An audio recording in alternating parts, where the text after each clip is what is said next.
Yo, what's up? What's up, everybody? It's your boy Jarvis. You're here with me on my IG, my FB, and you're also with me on YouTube. It's still Jarvis TV. Now, I did not say Wisdom app tonight, and that is because unfortunately, somehow I did something to get a 3-day ban from the Wisdom app, and I don't know. I sent them an email. I apologized. I asked them exactly what it was. They didn't say anything. So I don't know if I said something that offended somebody or if I really did break some kind of code or somebody they just didn't like what I had to say. But it's okay. That's what happens when you put yourself out there in the court of public opinion. People are going to say and do what they're going to say or do. Now, tonight's conversation is going to be a good conversation, and I really do need y'all to get involved on tonight's conversation because tonight we're still in All About the Emotions. It's a fun part of the All About the Emotions that I feel like we're in. And this part of the All About the Emotions is we are talking about, you ready for this? It's a battle of the sexes. Men have feelings, women have feelings, and I need y'all to give me some insight. Like, help me understand, really, help me understand. And let's help each other understand the differences and the things that we deal with in these emotions that we have. So that's the battle of the sexes. Men have feelings, women have feelings. And there are certain things that people say that are more like it's women feel like this because of this. And there are things that people say men feel like this because of this. But I feel like if we have a good conversation tonight, we can actually gain a better understanding from each other on these emotions that we feel. Sorry, y'all. It's been a day and I, didn't get a chance to do my hair yet. You know what I'm saying? Just man, woo. Now, but anyways, before I get all the way into it, I am so excited. Let me show y'all the cup. You see my cup? Got my little go do something cup. You know what I'm saying? Now listen, I gotta be honest. This cup right here is not for sale. It is actually just this is me kind of prototyping something, just trying to brand my stuff, get some product placement in here. Like I said the other day, I'm not going to be jumping on here throwing up Starbucks all the time when I can have the Jarvis coffee. You know what I'm saying?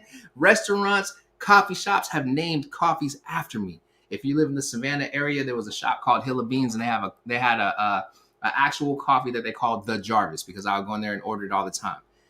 Then there was a Starbucks in a city that I lived in where they had the Jarvis Twist. Listen, y'all. Hey, so why not? Why not? You know what I mean? The other thing is, man, I do have a big announcement. So I don't know if you guys are familiar with the Henry mask. Like right now with COVID-19 and everything going on, there's a brand out called Henry.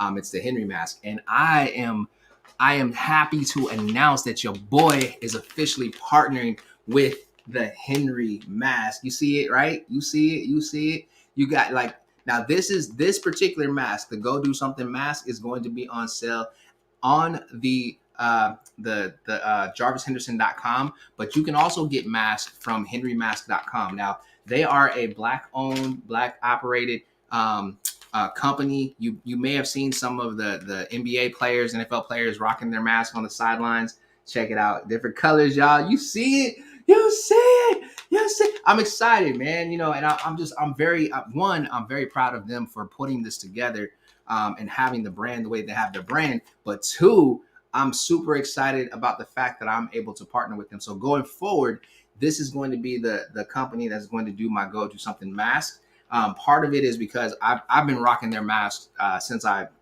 found out about the company. And in rocking their mask, I found that it is probably the most functional mask that I have. Now, the dope thing about it is when you get it, it comes with like a hook piece in the back. So you can actually put it on and it'll strap around the back of your head. But then you can also cut that piece off and it's an actual mask. And if you're looking at it, you're like, yo, that look like the 3M mask. Listen, these brothers are doing it big. And I'm telling y'all, like, yo, your boy got a mask, y'all. It's going to be up on the website before the end of the week. But you got the Henry branding here and you got the Go Do Something branding on the opposite side. Yo, this is what it's all about, y'all. Taking things to the next level. So I'm super excited about that. And I may give a mask or two away tonight if you really, really about it. You know what I'm saying? If you like, you know what? I'll rock a mask. I'll rock a Go Do Something mask. I may give one away. Matter of fact, I may even give a book away tonight. I may go ahead and give you the Go Do Something book tonight. I don't know. I'm just super excited about the things that are taking place and just the way that God has been moving in my life. Today, I was able to connect back with some people who we really needed to have a great conversation, and we had a great conversation. So there's some things that are coming down the pipeline. But I wanted to share all that stuff up front because I know me, I can get going and just get excited, and I will totally miss the opportunity to share with you on that level. And I want to be able to always share with you guys on that level. So, man, listen, if you with me, if you with your boy, holla at your boy, throw some hearts up there, comment in the comment section. Let's have a good conversation tonight. Like I said, tonight's conversation is going to be battle of the sexes, and we're talking about the emotions. So let's talk about it. You know what I'm saying? Let's talk about it. Let's talk about it. Let's jump into it.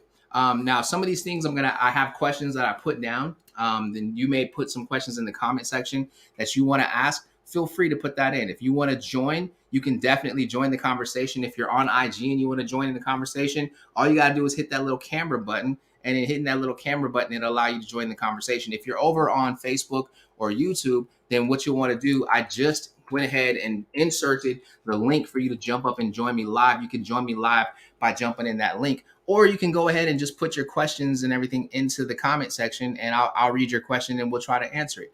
But I'm telling you, ladies, you're going to want some representation on this. You are, because I am a man, and I gotta say, my opinion is going to be coming from the perspective of me being a man and what I've seen. Now, I did grow up in a house full of women. You know, my mom, my sister, my grandma, my cousins. Like, I was surrounded by women growing up. However, even being surrounded by women growing up, I am not a woman, so I don't necessarily know 100% how you feel. So me speaking is me speaking from a different platform or a different perspective than what you would. I would also want to encourage you that if you want to join in and you want to become a part of the squad, go ahead. You see that text impact to 386-200-1394 running across the bottom of the screen. Yo, I want to get you in there. And if you're really about it, jump up and let's go live. So let's start this conversation. We've been talking about emotions. We talked last night about some great stuff, and some of the things that we talked about last night had to deal with our emotions being contagious, right? So if our emotions are contagious, then we talked about how that can affect our workspace, how it can affect our families, how it can affect our friendships, how it can affect the people that are just around us on a day-to-day basis. And that's real, and we want to know, and we want people to know how to operate in those spaces, how they can control their spaces. I ended it out last night talking about how you need to be the thermostat. You need to be the one that's setting the temperature when you walk into the room. You need to be the one that's setting the vibe. You need to be the one that's like, and if you cannot be, figure out who is setting the temperature so that you can go ahead and match that temperature, and then you become the thermostat. Let's be intentional about it. Now, those same things, everything that we talked about up to this point, they apply to both men and women. You know what? It is not racist. It applies to black, white, yellow, pink, purple, blue, whatever color you are. It applies to ethnicities. It doesn't matter what your ethnic background is. Our emotions are universal. It's almost like saying that it's a universal language, because it is a universal language. We read body language, and as I mentioned last night, that there was a social psychologist that studied it out, and I can't remember the name exactly, but they let us know that as human beings, we process 135, we process looks and body language very quickly to be able to identify what's going on in a space and to know like how somebody's feeling and what they have going on with them. Now, that's all of those things that I'm saying that because I want to start moving it into men and women. Okay. So in looking at men and women, a lot of times when we talk about battle of the sexes, we talk about relationships. We talk about how men engage with women, how women engage with men. We can get extremely granular and just jump into trying to understand the thought process of somebody who's in the LGBTQ plus community and somebody who's not in the LGBTQ plus community, but I don't want to dive in on that because I don't necessarily have, I don't know the thought process, because now I love the community, I support the community, but I don't know the thought process. So I would need to bring a friend on or friends on so that they can communicate on that level. And if you are watching and you are part of that community and you want to jump in and share your thought process and the emotions and the feels and stuff, please do. I welcome it. I would love for people to hear that and know, just the humanity of all of us that are out here, right? Now, as men, And as women, we are raised different ways. You may have heard there was a book that was written, and I think I was a kid when this book was written. It was like women women are for from men are from Mars, women are from Venus, I think. Or I could be saying it backwards. I don't know exactly how it goes, but I think that's what the book was. And in that book, it basically laid out the difference between men and women. Now, for me, I didn't really get a full understanding of the differences between us as men and women, and the operative word there is full understanding. I did not get a full understanding of the differences between us as men and women until I was married. And that was because when I got married, I literally had to sit and have a like I had to understand why the woman I was married to felt the way that she felt. I had needed to understand, how do I operate in this space with just me and her. I needed to understand, why did she feel at a high level in some places and at a low level in others. It doesn't mean that I didn't have an understanding prior to. It's just that once I got into that marriage with her, I started to understand even more. Like, I got a full understanding. To grow up in a house full of women, I came up, and my mom and my sister, they were two totally different personality types. My sister was like, she was like a lioness, y'all. I'm talking about, like, I used to tell dudes, like, they'd be like, man, I like your sister. And I would laugh at them. Literally, I would laugh at them. And I was like, man, if you can tame that lion, then she really likes you. And that's how I knew when my sister was really interested in somebody, because the lioness would chill out and become a little cub when she was around the guys that she was interested in. But when she was around the dudes that, don't waste her time, oh, it was like raw. Like, how, like, brother, she gonna beat you up, my guy. Like, I don't. I mean, what do you feel like? How does that sound when you tell somebody that your little sister is gonna beat them up? Like, she gonna beat you up, man. Like, I mean, it just is what it is. But my mother, on the other hand, my mother was an extremely emotional woman. Is an extremely emotional woman. I joke sometimes and say my mom's a water bag, but that's a good thing. My mother is in touch with her emotions. My mother was very compassionate, very loving, very, like, warming, and was very accepting of everybody. And so between my sister and my mother, being around those two different personalities all of the time, I inherited all of that. Now, also in the household, we had, like, I mean, there was, man, I would just be irritated at looking at how many women were in the house. But in the time that I was around those women in the house, something that I was raised not to do was to not raise my voice at a woman, not to yell at a woman, not to put my hands on a woman. So in my lifetime, I've never hit a woman. I've never hit my sister. A lot of times kids can be playing around, brothers and sisters, and they're bow. No, I never have. She could, if she was on here with me right now, she would vouch for that. She would say that. You know, and I'm sharing all of this because I want you to know, like, the differences in how we are raised, the differences in how we are, the environment that we grow up in, the differences in the family that we're raised in, our family members all pour into and contribute to how we operate in our emotions. Okay. They all affect how we operate in our emotions. And I went down that road because I was letting you know that although I was raised around all of these women and I had a good understanding, I had a great understanding of women's emotions versus men's emotions, coming through college, coming through, getting into the workforce and understanding the difference between, okay, I have a single mother, I have a single father, and trying to understand the differences in how they could work and how they could function, but creating an equitable space for people to work in and a safe space for people to work in. All of these things contributed, but I did not have a full understanding until I got married. Now, I'm no longer married, and it's not because emotionally we didn't connect on that level. It's not because horrible things happened. It's because there was a decision that said, hey, I would rather just kind of, like, this is where I want to go with my life. And that was a decision that was respected, right? So in looking at everything, let me get into some of these questions that I have. So the first question that I have, this is the first question that I have. Are women more emotional than men? Are women more emotional than men? Now, stereotypically, the answer is going to be hands down yes. That's going to be the first thing that's going to come out of somebody's mouth. It's like, yes, women are more emotional than men. But I have seen some men that they are way more emotional than women, right? I've seen it, and in looking at both sides of it, there's men have a tendency to want to, like, kind of, we have this thing where we kind of feel like Like we carry the weight of the world on our shoulders. And that's real. All right. So, and I'm going to talk about that a little bit. When you look at men and you look at women, we operate and we function instinctively based off of the environments that we're in, based off of how we were raised, but we answer questions differently. So that first question, are women more emotional than men? Yeah. Um, I see my guy Scoob over here. He said, yeah. I know some emotional men too. That's right, man. As a matter of fact, he is that's my guy. He's a trainer, man. You guys got to check him out over on IG. It's Scoop 730, or you can check out Zilla Fitness, Zilla Training. Yo, my man is like on it, and he works with a lot of men. He works with a lot of dudes. Matter of fact, I can tell you, I've been in the gym with him at times and seen some dudes get a little emotional, but he's seen it at other levels. But yeah, that's just where we at. And Stacy over here on Facebook, she says, in general, yes, I believe so. So thank you for that answer, Stacy. She is a woman that is very transparent. So yeah, women. The tendency is generally, yeah, they're more emotional than men. And I would have to say, in the environment that I grew up in and what I saw, yes, they are.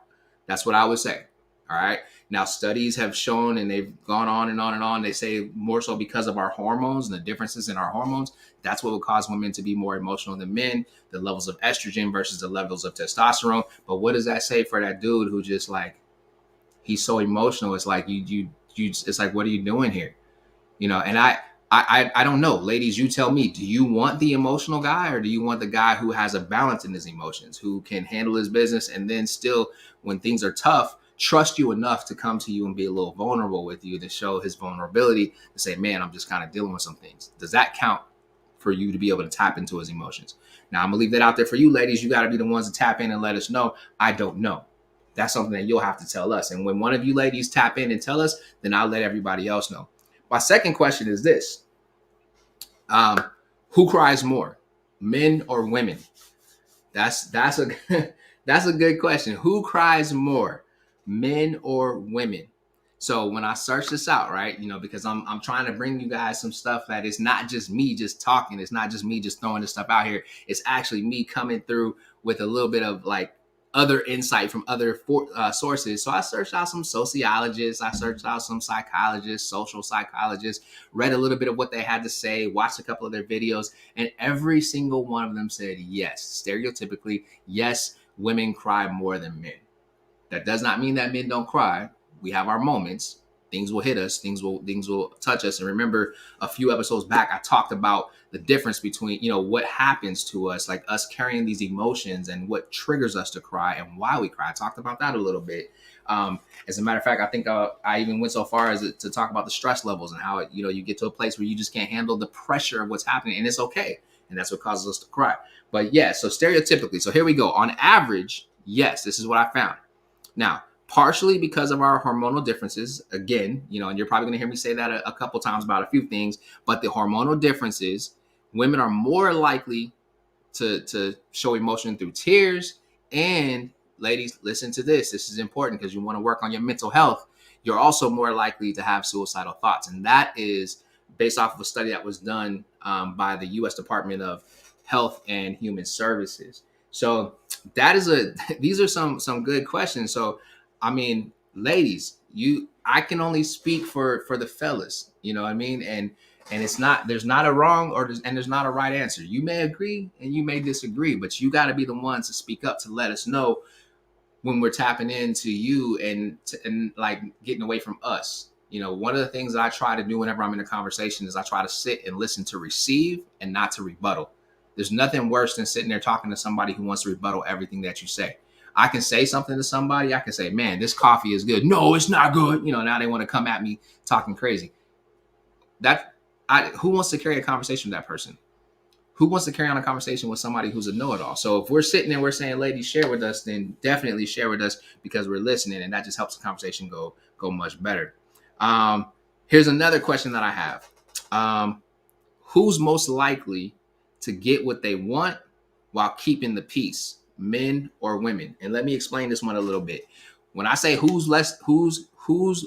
most likely to get what they want while keeping the peace, that means like through talking, So who's more? I'm sorry, I didn't put that in my question. Who's more likely to get what they want through talking while keeping the peace? That means that, ladies, the question is, who's more likely to resolve a problem with just having a good conversation and keeping the peace? Is it going to be men or women? Now, in my experience, I feel like, and I, again, this is just my experience. I feel like as men, and I can only dang, this is one that's going to probably have a little controversy to it. As a man, I know that in the conversations that I've had with women, if it was getting intense, if it was getting out of control, I was the one that was more likely to keep the peace and like really preserve harmony and have a conversation versus popping off and just losing my mind and like throwing stuff around a room and talking about what I'm gonna do to you and all this other stuff. Like and I've also seen fellas that have kept it cool. Now, what's said and what I found is the studies say, and this is based off of like some scientific research here, right? They say, and you can tell me if I'm right with this or not, ladies. They say that women are more likely to use their words to get what they want while preserving social harmony and preserving and keeping the peace. They'll be more. They may be slower to act out in anger than men. Now, when I read that, I was like, I don't know, because I've seen women like lose their mind real quick, like real quick. They go from 0 to 100 like in like 5.2 seconds. Okay, so I see Kalisha jumped in. Kalisha Wright jumped in. And she says, "Happy wife, happy life. Men carry the temperature in the household. As natural leaders, they set the tone at home." I like that. Okay. Okay. I'm with it. Go ahead, Lee Lee. Hold it down. We see you, girl. I like it. I like it. So but this study that they did when they said that, women may be slower to act out in anger than men. Let me give you the reasoning behind this, right? So they say that women are, or matter of fact, let me put my notes right in front of me because I feel like I'm looking away from y'all. I need to be looking at y'all. Hold on, let me see. Can y'all see me in there? You can see me? Okay. Can y'all see me up there? Okay, cool. I just want to make sure that y'all see your boy. I want to make sure that y'all see your boy because we need to have this conversation. So I got Desiree over here. Desiree, she says, and what's up, Des? How you feeling, girl? It's good to see you. She says, I believe that's totally up to the parties involved due to the fact that it takes two to argue, just like it takes two to come to an agreement slash social harmony. Oh, I see you dropping nuggets.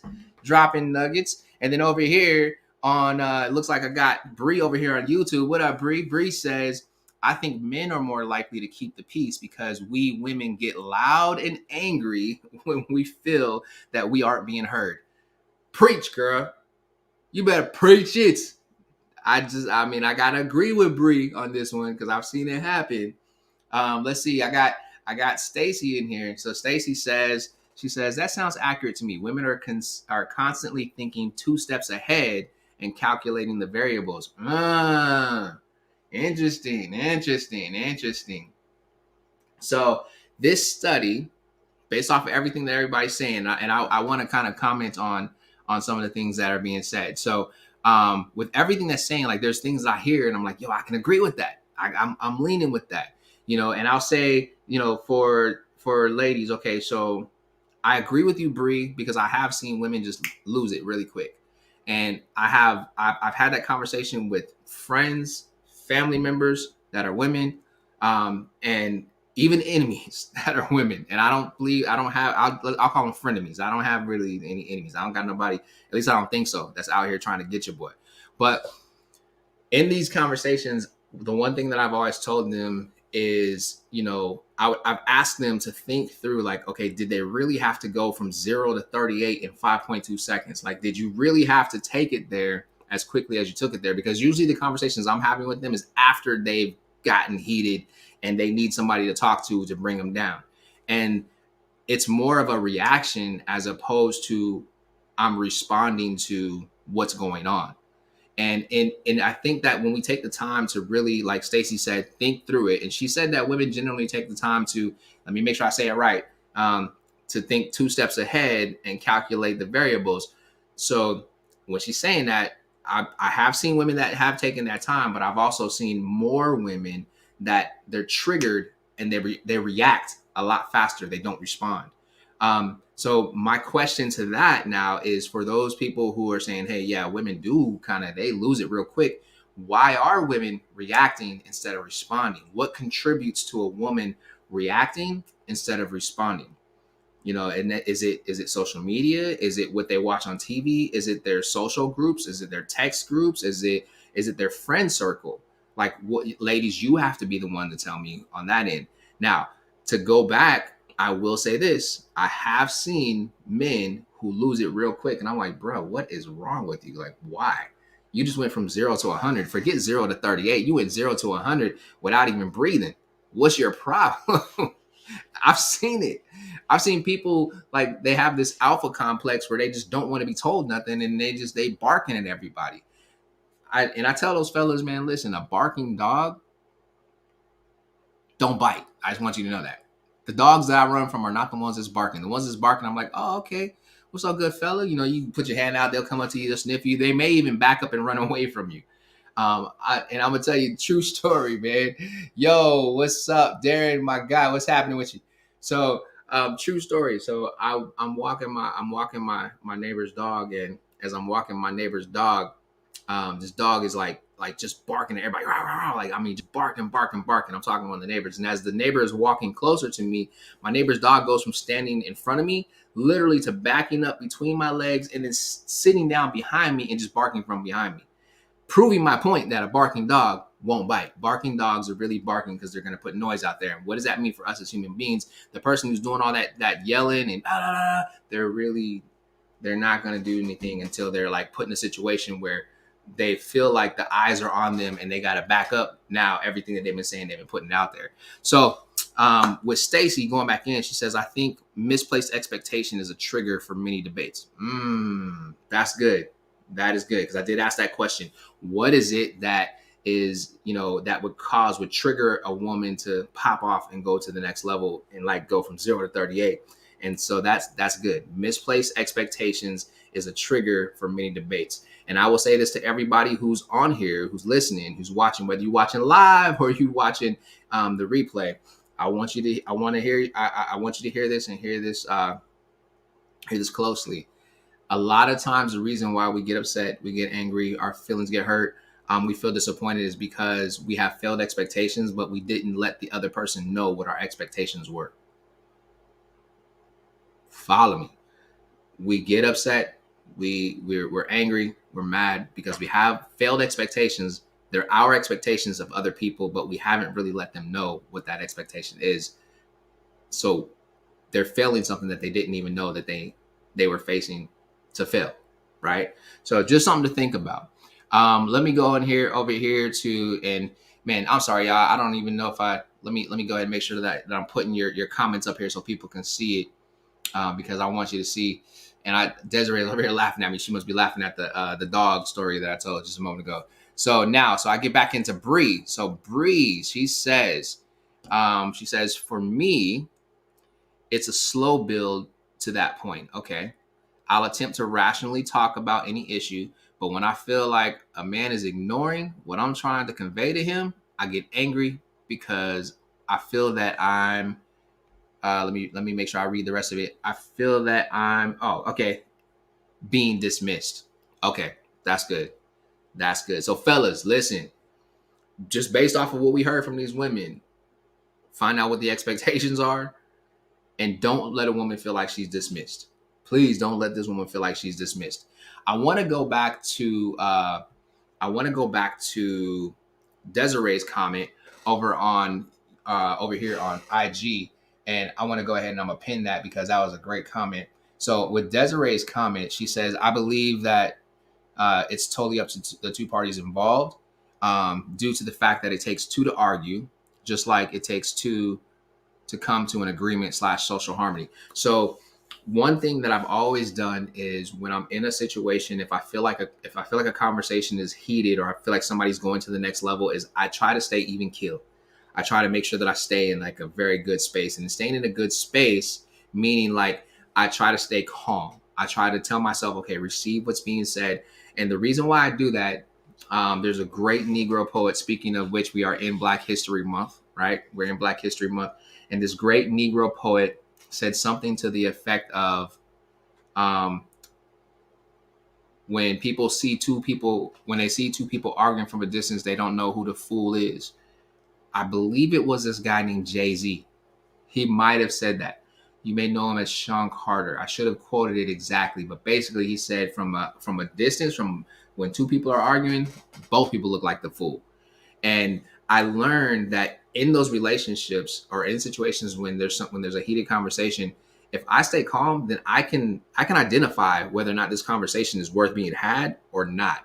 And looking at someone else and they're having this conversation with me, if I've seen somebody on the other end and they're just flipping out, I'm staying calm, because if we both start tripping, then we both fail. We both fall. But if one of us stays calm and stays in a space of, okay, let's talk this out, let's think this through, let's figure out what's going on, and the other is like wilding out and they tripping, and you're there to catch them as they're falling. Let me give it to you in this analogy. If you have a man and a woman and they're walking side by side, or let's just say you have two people walking side by side, whatever you want the couple to be, they're walking side by side. One of them trips, like hits their foot on the curb, trips, and starts to fall forward. The other one has a sturdy stance and is walking. Will the person who tripped fall, or will the person who's walking beside them that has a sturdy stance be able to catch them before they hit the ground? I'll answer that question. The person who's standing with them is able to catch them and keep them from hitting the ground, or at least soften the fall when they hit the ground. Now, let's take that and put it into the same scenario. The two people are walking and they both trip at the same time. There's nobody there to catch either person, because they're both falling, and they're going to try to embrace and stop themselves from hitting the ground. Just something to share with everybody, just so that you know. You know what I'm saying? Just want to let y'all know. I just want to put it out there so that we know. You know what I'm saying? And to what we were talking about just a moment ago, Stacey says exactly, when we were talking about just the conversation pieces and the people tripping. So just want to put that out there. Like, I appreciate all of the feedback that's coming in and all of these comments and questions. What's up to my guy over here on Juan Paz in the building? I'm going to take another pause for the cause, just because Juan Paz just jumped up, and I'm going to let y'all know what else we got. We got the mask, y'all. This is my commercial right now. And if you weren't here when we first started off, I'm coming back to tell you it's official. Your boy has partnered with the Henry mask, you guys, and we are official. Boom, you see it. You see the Henry. You can get Henry mask at henrymask.com, but these masks won't be on there just yet. They're going to be on jarvishenderson.com. And you can go, and I will have those up before the end of the week, so you'll be able to see it. You got black, you got blue. You see it. It's official. We out here trying to help people be safe. Just want y'all to know. And like I told everybody starting off, it is probably one of the most functional masks that I had.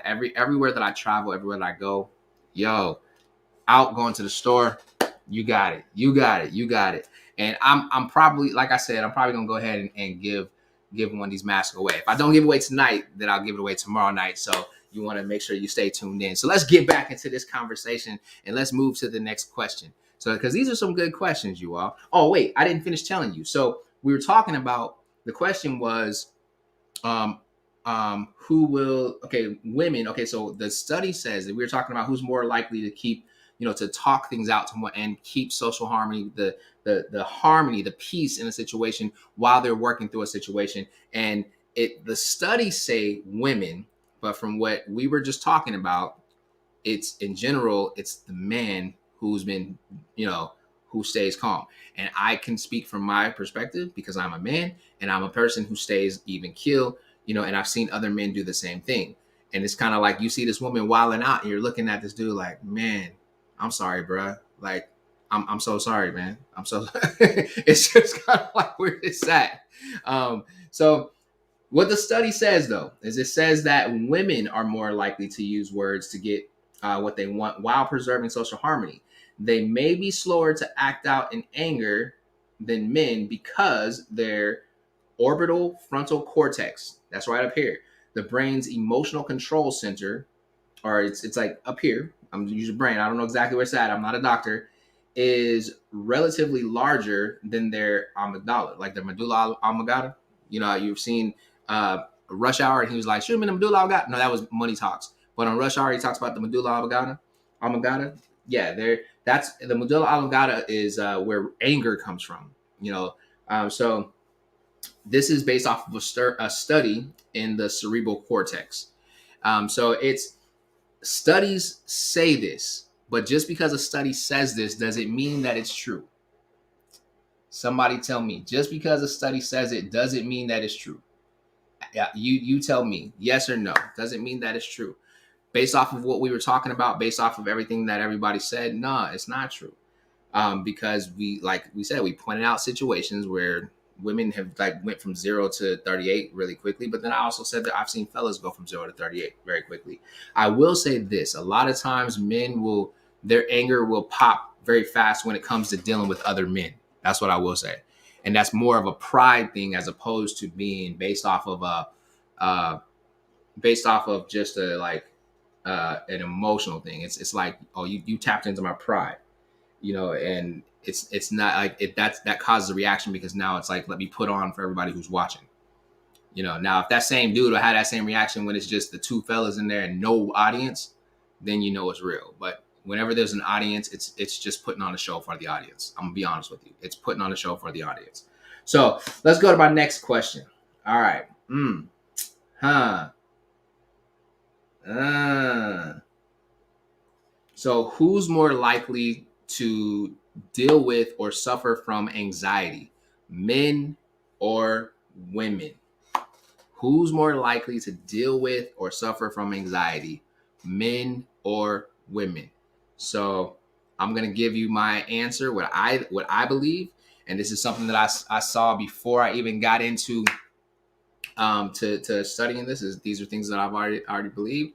I've always felt like women have dealt with anxiety, are more likely to deal with anxiety issues than men, just based off of what I've seen. Whether it's, you know, a single mother handling the things that she's got to handle for her kids, or, you know, a woman in the workspace, or a woman who is, you know, in traffic, not being able to handle traffic a certain way, or a woman in a like they just handle it, like their anxiety levels tend to skyrocket a lot faster from what I've seen than it has in men. Now, ladies, you got to be the ones that answer for yourselves, you know, and give that answer. So who do you feel is more likely to um to deal with or suffer from anxiety, men or women? And while you're coming with your answer, I'm gonna go ahead and read what I found. So studies say this: women are about twice as likely as men to suffer from generalized anxiety, and this is based off of research that was done in 2016, and it was published in Brain and Behavior. Women are also twice as likely as men to have specific phobias. I'm sorry, I'm chuckling because there's a phobia that I'm thinking of right now, such as toward heights or snakes. And again, this is also according to another study, behavior research and therapy. Now, I will say this: a lot of times, ladies, men are dealing with these same issues, right? So how it says that women are about twice as likely to deal with phobias. Men have some of the exact same phobias, and a lot of men do, but it's because of the stereotype that has been placed on their shoulders that they have to be the man and keep it together, that they act like they're okay, but they really ain't okay. I'm telling you what I know. I've seen it happen. There are dudes that when it's just us, let a spider come around, buddy, gone. But if women are around, oh, he gonna sweat it out. he, he gonna nut it up. He gonna be like, oh, I'm cool, I'm good, and that's just the reality of it. So let me go over here. Bree has an answer for us. She says the things that stress women don't bother men, meaning the things we obsess about are things men don't really care about. Oh, that's interesting. Can you give us a little bit more on that, Bree? Can you give us a little bit more on that?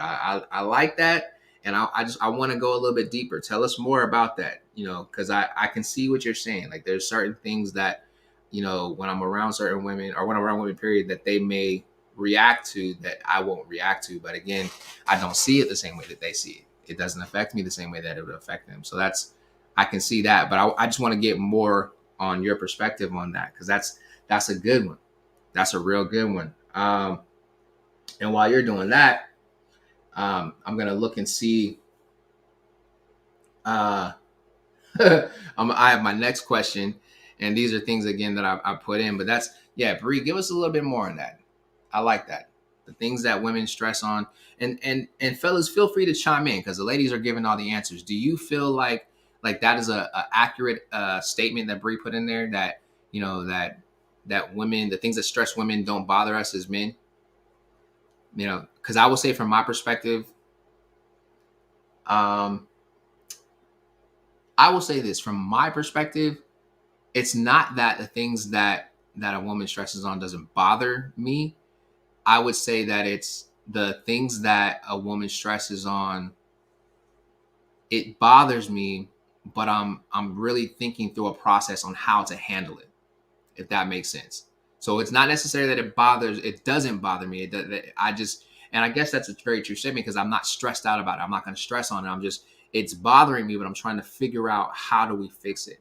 And that's one of those things where, as men and women, that we differ. Where men, we have this wanting to be a fixer mentality. When there's a problem, we want to fix the problem. When there's things like, we're doers, we have this thought of like, okay, that's got to be done. I got to do this. That's why a lot of times in shows you see the story where the father I have to take care of the family. I have to be this. I have to do that. I have to do, and there's times, and I'll even say, as a man, there's things that I've experienced and I've dealt with, even in the COVID experience, where I didn't want to let myself go in a direction that I really wanted to go into, because as a man, I didn't feel like I had or have all of my ducks lined up in a row, or I don't have things lined up the way that they need to be lined up, or I'm lacking in areas that I feel like I should have, and that's slowed me down in certain areas, and it stunted my growth in other areas. So I think that what you're saying is accurate, Brian. I'm with it. I'm just sharing more from a male perspective, just to say, hey, like, we do have those feelings, and there's things that we think about, but we try to process it and figure out the next best move. Like, what's going to be the best move? If I'm planning to be the head of a household, then I need to know, I predetermine what my reaction is going to be if things go left. Not that I plan for things to go left, but I predetermine, okay, man, shoot. Like, even if I'm driving down the highway and I see people driving crazy, I'm immediately thinking like, okay, if these fools hit me, then I need to be able to, I look around, who's with me, how do I protect the people that are with me, what needs to happen, and you'll see those adjustments based off of even in my driving, based off of who's with me, how I need to handle it, protecting people. But that's how the man's mind works. Like, we start trying to process, okay, how do we fix this? How does this work? How are we going to make this happen? And so, and what I've seen from women, and this is not generalizing all women, but what I have seen from women is the it's not a how does this work? It's like, oh my gosh, this is happening, da, da, da, da, and it's all of a sudden it's a rush of these emotions, and they're like running in circles. Now, that doesn't mean that every woman is like that, because I have seen some women that just kind of they stay cool and they handle it well, and it's like, oh, okay, cool, but that ain't everybody's ministry, I guess. You know what I'm saying? Everybody ain't called to be able to do that. So I just want to throw that out there, to go along with that. So Bree gives us an example. She says, classic example. Women stress about their bodies and the way they look, especially after childbirth. That's good. Men just go to the gym and don't care how they're looked at. I agree with everything you're saying. Okay, cool. Yeah, hey, listen, Bree, I gotta tell you, that is true. We go to the gym, and I've been at the beach and felt like, man, maybe I need to work on some things, and see a dude walk by who just like blah, blah, blah. And while he walking by, I'm like, oh, well, if he could take his shirt off, then I'm out my shirt quick, because I'm like, if he can walk by, well, you make me look like a supermodel. Let's get it. I'm out here like that old school Tyson Beckford. That's what I'm out here like, like Usher uh uh really wanna. You know what I'm saying? I'm out here like I'm trying to think of somebody else who got a lot of looks and feels. Shoot, I'm out here like the black Zac Efron. You know what I'm saying? After he stopped doing High School High and started doing Baywatch with The Rock, that's what they making me look like. So I'm putting that out there. I'm just saying. Um, so my next one is man. Okay, so here's my next question. I want to move because I want to make sure I get through all the questions. Um, so here we go. So who is better at reading facial expressions and tones in voice, men or women? Go ahead and just give me your answer. Who do you feel like is best at reading facial expressions and understanding the tone of voice, men or women? Who do you think that is? Men or women? Men or women? Who is it?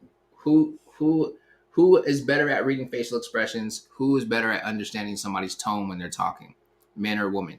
Um okay, I see ladies. Okay, so I got one that says Desiree says a woman's intuition tops it all. Okay. All right. And then I got Bree, she laughing. She says men. Okay, I got you.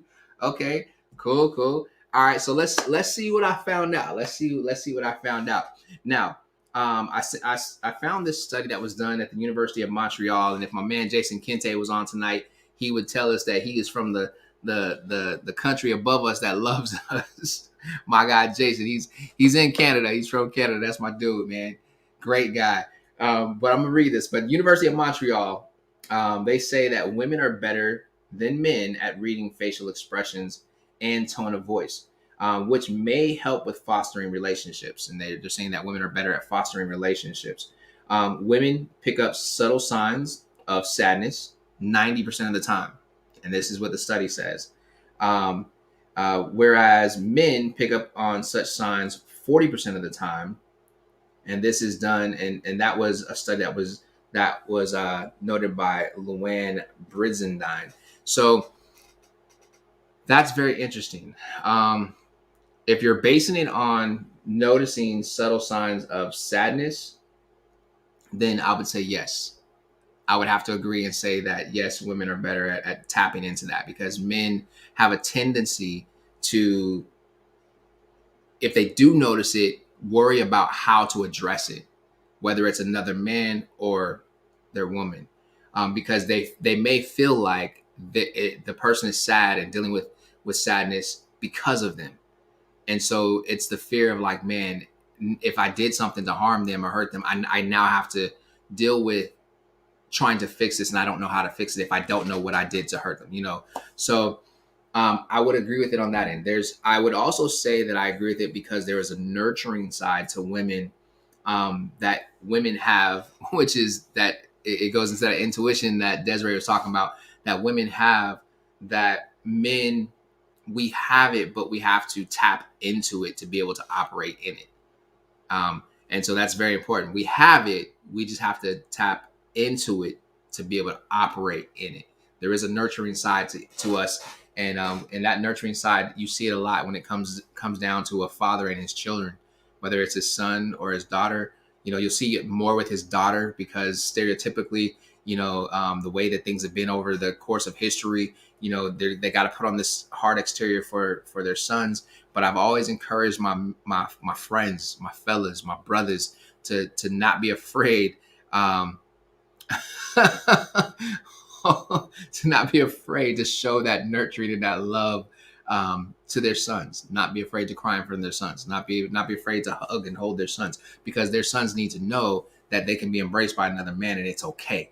It's okay to say, "Hey, bruh, I love you." All of my male friends, when I get off the phone with them, when I leave their presence, "Yo, bruh, I love you, man.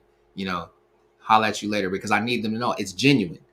It's coming from here and here. It's not just I'm saying it because it sounds cool. I genuinely mean it. I don't want nothing from you. I don't need nothing from you, but I want you to know that I love you, man, because there's not enough of us out here, especially in the Black community, who tell each other, "Yo, bro, I love you." And I've randomly hit up friends and just been like, yo, bro, I just want to let you know I was thinking about you, homie. I love you, man. I pray that things are well. I hope that things are going great with you and your wife. And it's funny because I'll say it to people and they'll be like, man, you too, bro. I love you too, bro. And it catches them off guard. Now, back to the previous thing that I was saying before I went into telling men to tap into their emotions. Um, Bree over here, she and this is not based off of what I just said. It was what we were talking about previously. She said, I guess I've been dealing with sensitive men, LOL, because we were talking about who the men who identifies the facial. It's not that you've been dealing with sensitive men, Bree. It's that you've been dealing with some very good men, very good men. A man that can tap into his emotions and be able to operate and function with you and ask you how you feeling and get into like your emotions and allow you to share your emotions. That's a good man, because that means that he is not stuck on himself. He is very concerned with you and your well-being. But that's good though. I like it. Yeah, the 90%, whereas with men, we only pick up the signs 40%. Fellas, we gotta get our heads up. We gotta get our heads up. So here's a question, and this is a good one. Who is more likely to show their vulnerability, men or women? Who is more likely to show their vulnerability, men or women? So come on, ladies, holla at me, because y'all been answering the questions. The fellas have been quiet, but who is more likely to show their vulnerability, men or women? And before I read what I found, I'm gonna share what I believe. So Bree says women. Stacy says women, definitely. Okay, okay. I will honestly say, and I will come out and say this. I agree with both of you ladies. Yes, I would say women are more likely to share their to show. Desiree, she says women. Okay, I got you. I got you. Yes, I agree with all of you ladies that women are more likely to show their vulnerability. And I will give you what I believe the reason is, because I'm a man. Um, and then I'll read what I found. So for me, I would say yes. As a man, women are more likely to show their vulnerability than we are as men. And for me, and I can't speak for every man, but I can speak for me. For me, the challenge that I have is that if I show you my vulnerable sides, will you still love me? Will you still respect me? Will you still support me? You know what I'm saying? Like, it's, if I let you in and you see my vulnerabilities, will you still be able to receive from me as I'm trying to build you, as I'm trying to help you get to your dreams and your aspirations, as I'm trying to elevate you, as I'm trying to empower you? If I share when I'm hurt, if I share when I'm sad, if I share when if I just sit there and I lay my head on your lap and I weep for a minute, does that minimize who I can be in your life? Now, these are things that run through our minds and my mind as a man when it comes to sharing my vulnerability. And that vulnerability doesn't have to be necessarily in me showing sadness or like I'm hurt. It's just being vulnerable and allowing you in, because once we open up as men, once we let you in, that's you're the ones that can hurt us. When we open up and we say, okay, now we're being vulnerable, you have ammo to hurt us and to slash and cut, and now it doesn't matter. And this is something to remember, ladies, when you're dealing with a man. It's not what he don't care what everybody else is saying. And those things affect us. It doesn't mean that it doesn't affect us, but we just don't really care about what everybody else is saying. When we have a good woman in our life, we care about what you think, what you feel, what you say. That's why you'll find a lot of times where your man will come like, "Man, what you think about this outfit?" Because we want to know what you think. If you like it, that's all that matters. That's all that matters. And you've probably experienced this, ladies, where you've had your man, he come to you and he got on this outfit and he like, "Yo, I'm killing the game in this. Check me out." And then you're like, babe, no, no, those shoes are not it. Those pants are not it. 9 times out of 10, if he swallows his pride, he gonna go change. Hairstyles, hairdos, the way that we wear our facial hair. That's all based on the women that we've allowed ourselves to be vulnerable to. That we care about what you think, not necessarily what everybody else thinks. You know, that's why you get some dudes that I just don't care. Okay, bro, you don't have to care. But I grew up in a household full of women who cared enough to tell me when things wasn't right, when if my breath was stinking or I needed to go wash my feet. That was probably the most embarrassing thing that my sister could ever say to me. Boy, your feet stink. Go wash your feet. And if you are a mother who has sons, you know what I'm talking about. And it's like, dang, man. And I didn't know that women went through the same thing because I just thought that the women always smell like roses. You see my face, right? Women, different.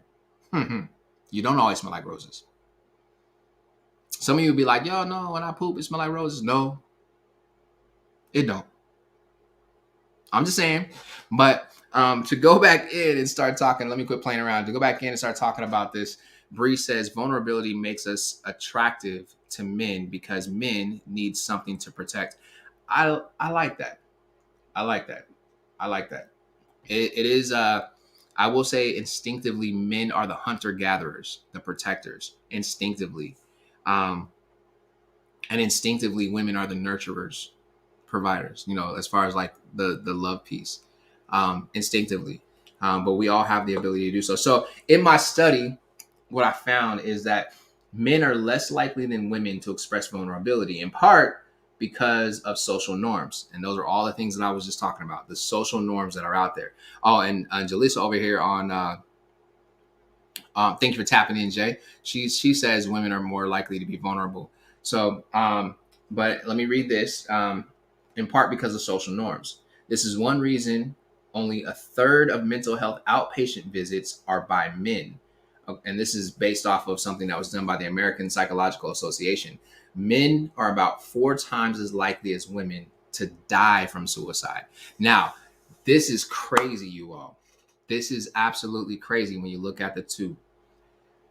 Women, your ability to be vulnerable, although you have the thoughts of suicide. Remember earlier I said women are more likely, when we were talking about being able to cry, women are more likely than men to have suicidal thoughts. But men are about 4 times as likely as women to die from suicide. I say this is crazy because I've seen it where in my life, if I was to line up the number of men who died from suicide versus the number of women who I know personally who died from suicide, the ratio is crazy, y'all. It would be like 1 to 18, easy. And more recently than not, you know, I men get to a space where the world is on their, like the weight of the world is on their shoulders. The legal system is not set up to really be there for a man who's trying to be there for his children in a like a co-parenting situation. The legal system is just not set up like that. And there's people who have had different experiences, and in having those different experiences, the challenges that men face is, and this is just something that's true story. The most recent story that I can think of is a young man committed suicide, and it was like he felt hopeless. He's trying to provide for his children. The court telling him he's got to do something. Then he still can't see his children because it's based off of whatever the mom has to say. And then you have these things that build up on him, and then he's Ubering back and forth to try to get to work because he can't get his license because his license is suspended because he's got to pay the child support. Like there's all these things that stack up, and it's like, okay, I needed my car to be able to drive back and forth to work, and I could use that money that I'm Ubering with to be able to send that money to my child. Like if you look at all these things and how it can stack up, and I'm just using just one story, the weight gets so heavy that a man can feel like he's hopeless and just feel like the best thing for everybody is like, if I'm not here. It's unfortunate. It happens. But like I said, in my life, if I was to stack them up, the ratio was like 18 to 1, 18 men to 1 woman. And that's a crazy, crazy, crazy statistic for me to even think about it like that. And in here, they're saying 4 times more likely. So for my ladies that are out here, oh, wow. That's a great point, Kalisha. She says, not just men, black men. Yeah, that stat actually goes higher when you start thinking about black men because the pressure and the way that the government, Like it's the way I'm telling y'all, man. The system is crazy, and I don't want to get into that. But I do want you to know that yes, women, you are more likely to be vulnerable than men. And I want to encourage you, ladies, for the men that are in your lives, your sons, your brothers, your uncles, your fathers, your lovers. What I want you to do for them is make it safe for them to be vulnerable with you. Be like Alicia Keys when she came out that song, Diary. I'll be your secrets. Like, she came out with that song and I was just in love with her. I was like, oh, you keep my secrets, be my diary, because we need that. We need that in our lives. We face so much that, we need it for a power couple to work. The man needs to be able to be vulnerable with that woman and she still allow him to protect, cover, and lead. I just want you to know that's the only way for a power couple to really work, because that's the way that we've been designed. And I'm not getting into gender roles because it's not a gender role thing. That's an instinctive reaction. And in some spaces, you'll have guys that are okay with submitting down because that's their functionality. That's just how they roll, and it'll work. But in a power couple, you got to have the two dynamics for this to work. Two people that are just like, and that power couple is going to be okay, but eventually they're not going to be happy because there's not going to be anything else for them to chase.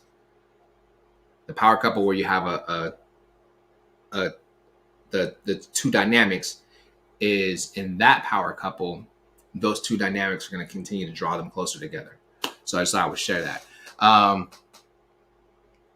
Bree says the man, also has to allow himself to be okay with being vulnerable in order for that woman to be all that for him. Yes, fellas, allow yourself to be vulnerable with that woman that if you say you love her, be vulnerable, man. It's okay. If she's telling you she loves you, she's going to protect you. Trust me. If she's telling you she loves you, she's going to protect you. And that's not a joke. I just want you to know. So my fellas, as I'm talking to you, I just want you to know it is okay for us to be vulnerable in the right spaces. All right? Especially with that woman that you say, I love you. It's okay to be vulnerable with her. All right? Man, this coffee is so good. All right, so we're just about done here. Okay. So,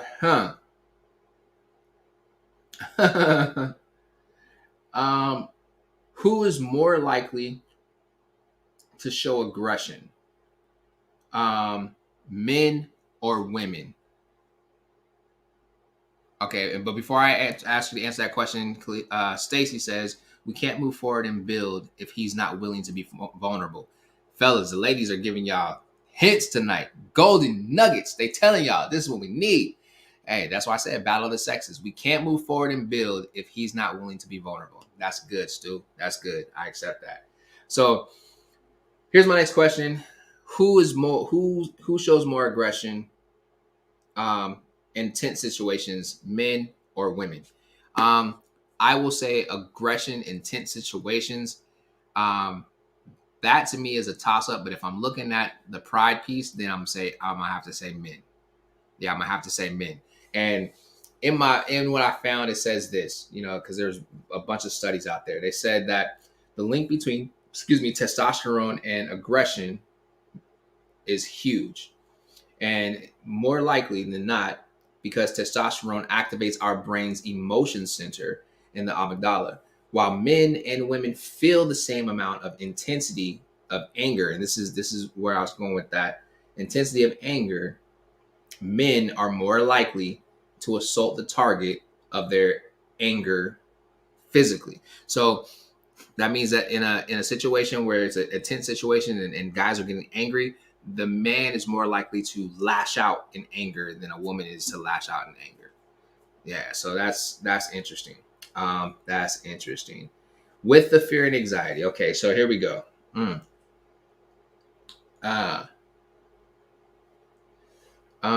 me see how I want to ask this question.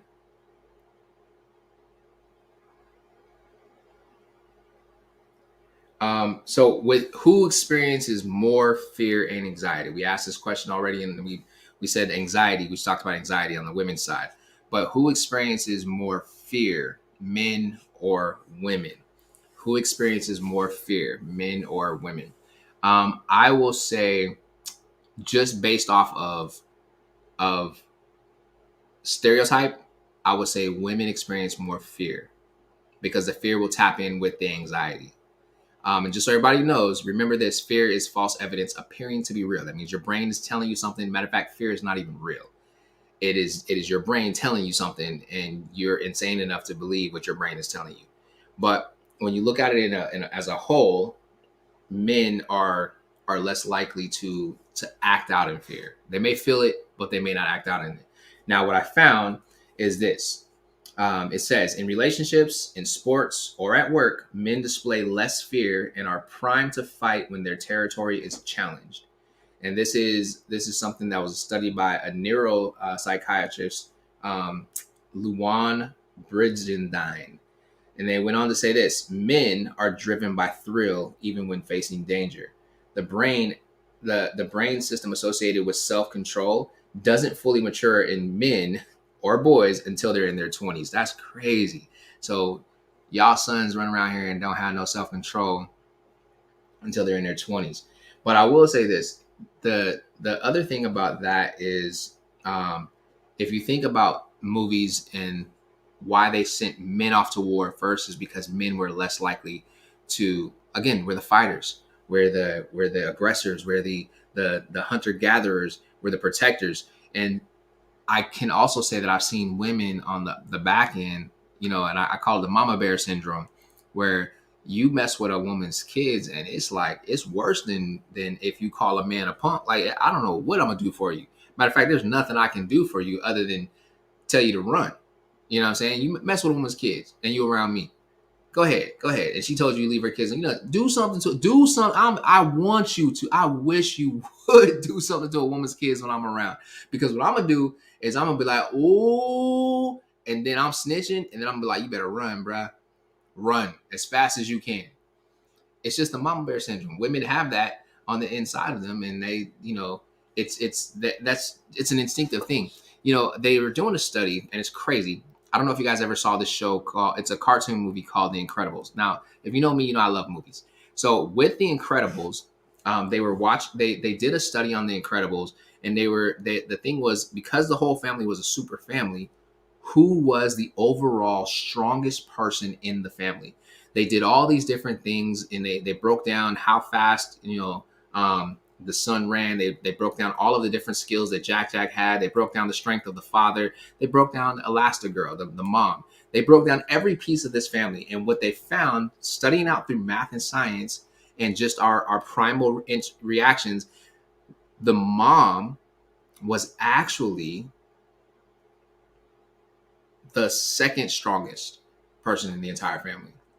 The father, because that protection, that primal protector, that protect my territory, protect my family, that came out, was the strongest. So the mom, but it was very close. It was very close. That's why you've heard stories of mothers, like a car falling on their child and they picking up a car by themselves and people pulling that baby from under that car. It's because that mama bear instinct kicks in and boom, they take it. Now for men, they have to be present and see it. And that's why you see a lot of movies where the revenge is taken. You kill somebody's family. Matter of fact, there's a movie that's out with Vin Diesel, and they keep playing over and over and over again his wife dying, and he just goes crazy and goes and kills whoever they want him to kill. Like, it's because it's that primal instinct to say, no, this is mine. I'm protecting my territory. All right. Here's my last question. Hmm. Hmm.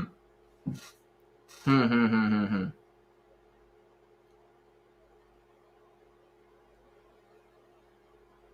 And this is a question I have for you, ladies. How do men? Uh. Hmm. How do men show empathy and love? How do you think men show empathy and love? This is my last question. How do you think men show empathy and love? Go ahead and put that in, drop that into the chat. I would like to see how you think men show their empathy and love. And I'm gonna share with you what I found and what I studied out. And everything that I found, I studied out. I just took little snippets and I wrote it down. I tried to write it down word for word because I wanted to get it right. But right here, So ladies say, okay, by being intentional. Okay. All right. So I got by being intentional and keep, okay, based in your love language. Okay. That's a good one. Okay. All right. Um, what else we got? Y'all can keep coming with it, and I'll come back and I'll continue to read them. But over here, what they say is men show caring and empathy by offering solutions to alleviate stress or sadness. All right. So, oh, Chanel, what's up, girl? Congratulations to you. All right. So, going back into how men show empathy and love. Okay, self-sacrifice, doing things for his loved ones that he usually wouldn't do for anyone else. Okay, these are ladies. These are all great answers. These are all great answers. So let me say. It says right here: men show caring, empathy, and love by offering solutions to alleviate stress or sadness. Their brains dial down empathy and amp up analysis. When men fall in love, their brains light up, most in the areas associated with visual processing, including one linked to sexual arousal. Now, this is done. This was done a study that was done by a biological anthropologist, Helen Fisher.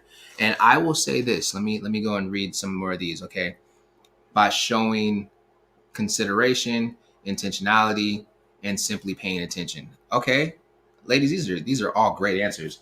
So I will say this. Um, if you think about all the things that I said earlier about how men are how we process when there's things that are going on. Think about what I said about the sadness piece where we're trying to process and analyze it. This actually culminates that whole statement that I made.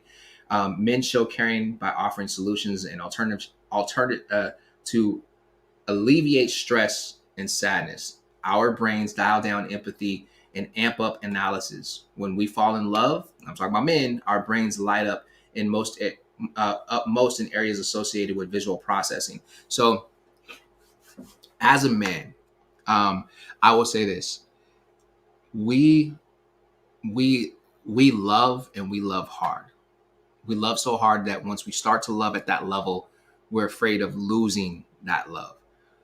Which then turns into some men don't know how to operate and function at that level, and so they become extremely protective. It's almost like they become like the jealous man, where it's like, don't look at him, don't da da da da, because they don't want to lose what they have. You know, I've never been the jealous man. I've never been the overprotective, but I have been that man who has feared losing what I love, and tried to figure out like how do I keep that in my space. So to answer to say the this ladies, and I agree with everything that you're saying by showing consideration. Okay, so I already put that in there. Um, Everything that you're saying is right. We show love by being intentional.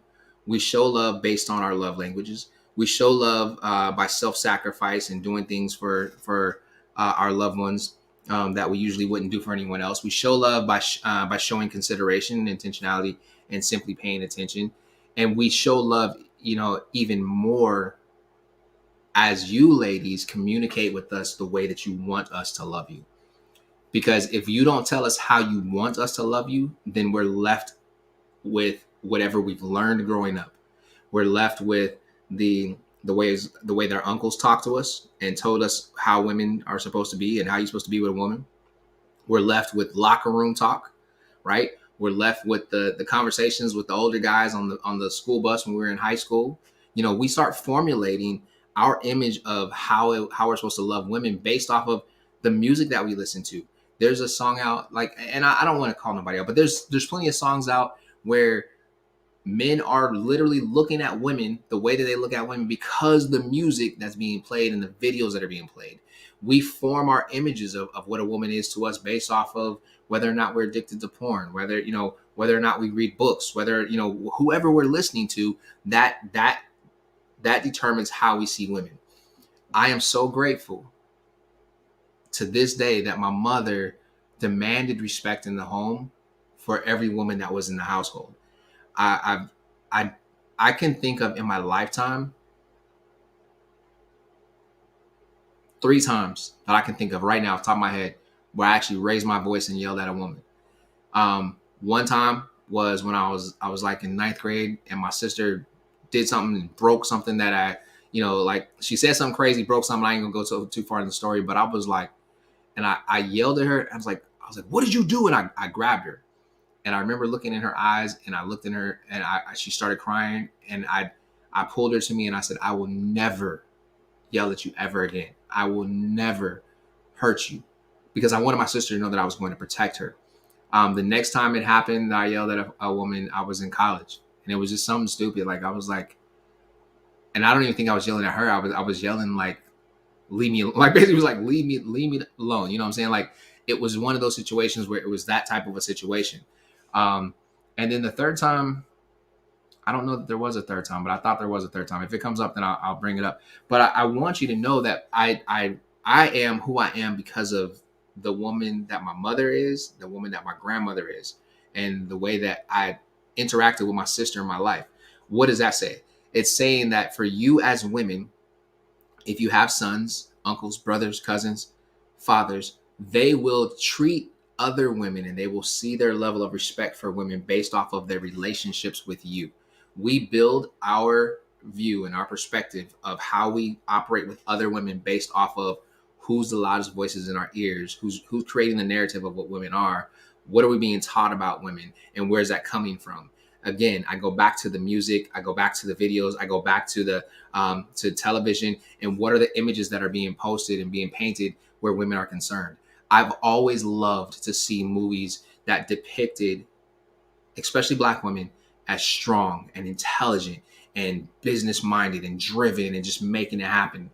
And then I loved seeing how they loved and they nurtured, and whoever it was that they could be with. And some of the movies that pop in my head is like that movie Two Can Play That Game, or Deliver Us from Eva, or like these are oldies but goodies. Even The Best Man, you know what I mean? Like the way that Mia was, with her soon to be husband, like all of these things, like they paint these pictures. Love Jones, like I think of those types of movies. The Cosby Show, you know what I'm saying? Like I think of those types of relationships because for me as a Black man, I needed to see positive things where women were concerned. Now, people calling women queen became popular in the past like 2-3 years, right?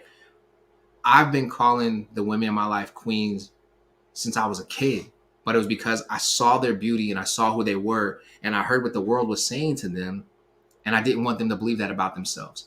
So I'm sharing all of this to say this.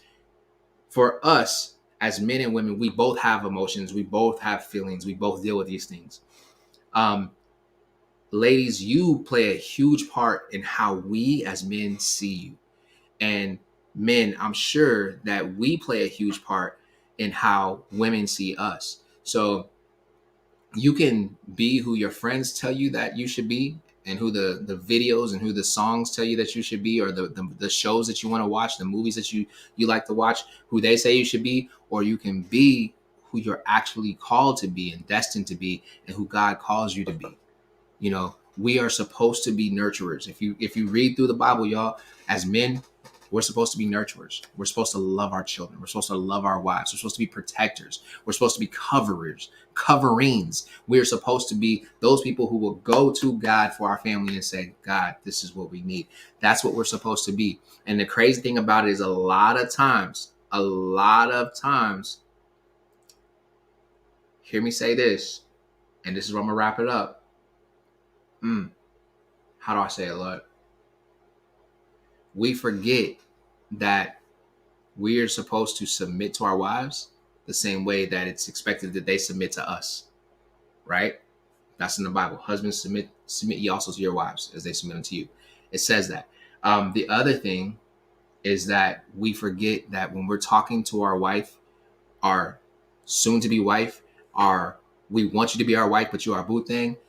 When you're yelling at them, you're yelling at yourself, because you're yelling at an extension of yourself. When you disrespect them, you're disrespecting yourself. So if as a man, and I'm talking to my fellas, if you're that person who's just mad disrespectful to your woman, your wife, okay, you have a problem. That means that you don't like yourself.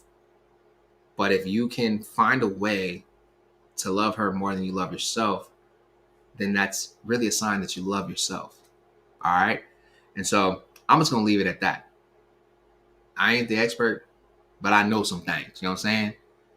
I ain't the smartest.